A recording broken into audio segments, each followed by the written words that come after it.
तो आपका सवाल है y का वह मान ज्ञात कीजिए जो जिसके लिए बिंदु जो है 2 और -3 और 10 और y के बीच की दूरी कितना है 10, y के बीच की दूरी 10 है। कह रहा है कि y का वह मान ज्ञात कीजिए जिसको जो बिंदु दिया हुआ है, मान लें कि बिंदु जो दिया हुआ है p = दिया हुआ है 2 और -3 और q का जो मान है 10 और y। अब बोल रहा है कि P और Q के बीच की दूरी, यानी कह रहा है P से लेकर के Q के बीच की दूरी दिया हुआ है 10 मात्रक दिया हुआ है। कितना मात्रक 10 मात्रक। अच्छा, P का जो कोऑर्डिनेट है, P का जो कोऑर्डिनेट कितना है 2 है और -3 है और Q का कोऑर्डिनेट कितना है 10 है और y है। तो पूछ रहा है ये y का वैल्यू कितना होगा, y का वैल्यू कितना होगा। बहुत अच्छा सवाल है और बीच की दूरी दे दिया है। तो देखिए हम लोग जानते हैं डिस्टेंस सूत्र से, ठीक है, दूरी सूत्र से, ठीक है, दूरी सूत्र से हम लोग क्या जानते हैं, दूरी सूत्र से हम लोग जानते हैं कि ये जो है डिस्टेंस का वैल्यू दिया हुआ है 10 और 2 पॉइंट का कोऑर्डिनेट दिया हुआ है, 2 पॉइंट का कोऑर्डिनेट दिया हुआ है।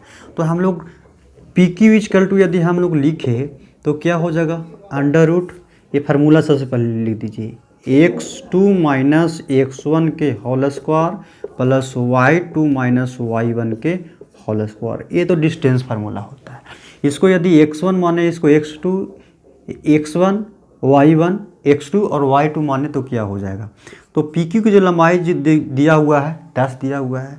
अच्छा, स्टार्टिंग में ही आप लोग हम बता दे रहे हैं, ये यदि दोनों तरफ स्क्वायर करेंगे तो यहाँ से हम लोग PQ स्क्वायर लिख सकते हैं। PQ स्क्वायर लिखेंगे तो ये रूट कैंसिल हो जाएगा, तो ये x² - x1 का होल स्क्वायर हो जाएगा और प्लस में y2 - y1 का होल स्क्वायर हो गया। कोई दिक्कत।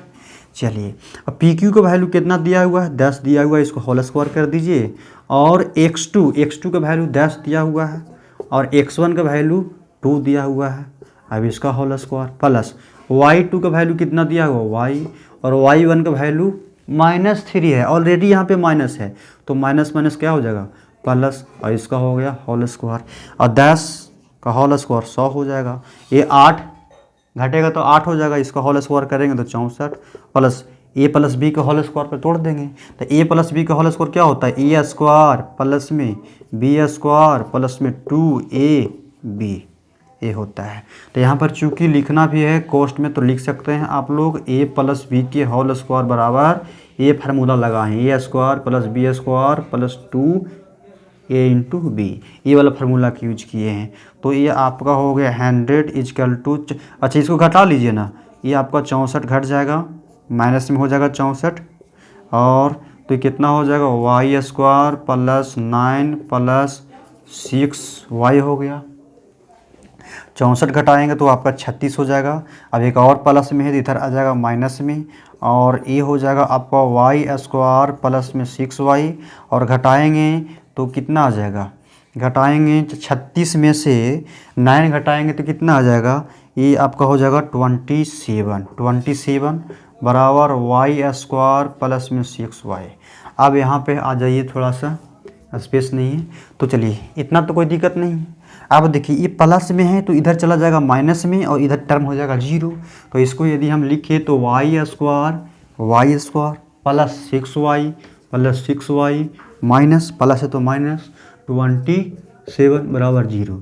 अब इसको क्या करेंगे, गुणनखंड तोड़ देंगे तो y² और प्लस ये भी नहीं आता तोड़ने तो सिखा देते हैं, तो ये हो जाए 9y। अच्छा, दो टर्म में ऐसा हम तोड़ेंगे बीच वाला को, यहाँ से इसमें और इसमें गुना करने से कितना आना चाहिए, इसमें और इसमें यदि हम गुना करेंगे तो कितना आएगा y इंटू 27, माइनस है तो माइनस, तो आपका 27y² आएगा, ये आना चाहिए।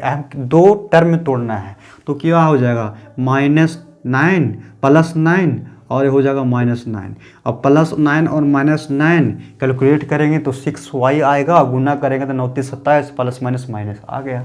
अब ये हो जाएगा 27 बराबर 0 और y कॉमन ले लेंगे तो y प्लस 9, अब यहाँ पर माइनस कॉमन ले लेंगे 3 तो y प्लस 9 इक्वल टू 0। ये भी नहीं समझ में आए तो क्या कीजिएगा, देख लीजिएगा, ए वाला कॉमन ले लीजिए, कॉमन लेने तो आएगा, ले लीजिएगा और इसके घर में भी यही लिख दीजिएगा, y प्लस 9 और ये y प्लस 9, ठीक है। और दोनों घर वाला है, एगो इधर लिख दीजिएगा, y प्लस 9 लिख दीजिएगा और यहाँ से y, ये वाला y और ये वाला -3 लिख दीजिएगा बराबर 0। तो एक बार में y प्लस 9 बराबर 0 लिख रखिएगा और एक बार में y -3 इक्वल टू 0 रखिएगा। तो y इक्वल टू -9 और यहाँ पे y इक्वल टू +3। तो y का वैल्यू जो आएगा -9 और 3, ये आपका आंसर रहा। तो इस टाइप के जो सवाल है बहुत ज़्यादा पूछने की चांस बहुत ज़्यादा हो जाती है। तो चलिए, ये आपका रहा दूरी से संबंधित प्रश्न, बहुत अच्छा प्रश्न था। अगेन हम लोग देखेंगे। चलिए।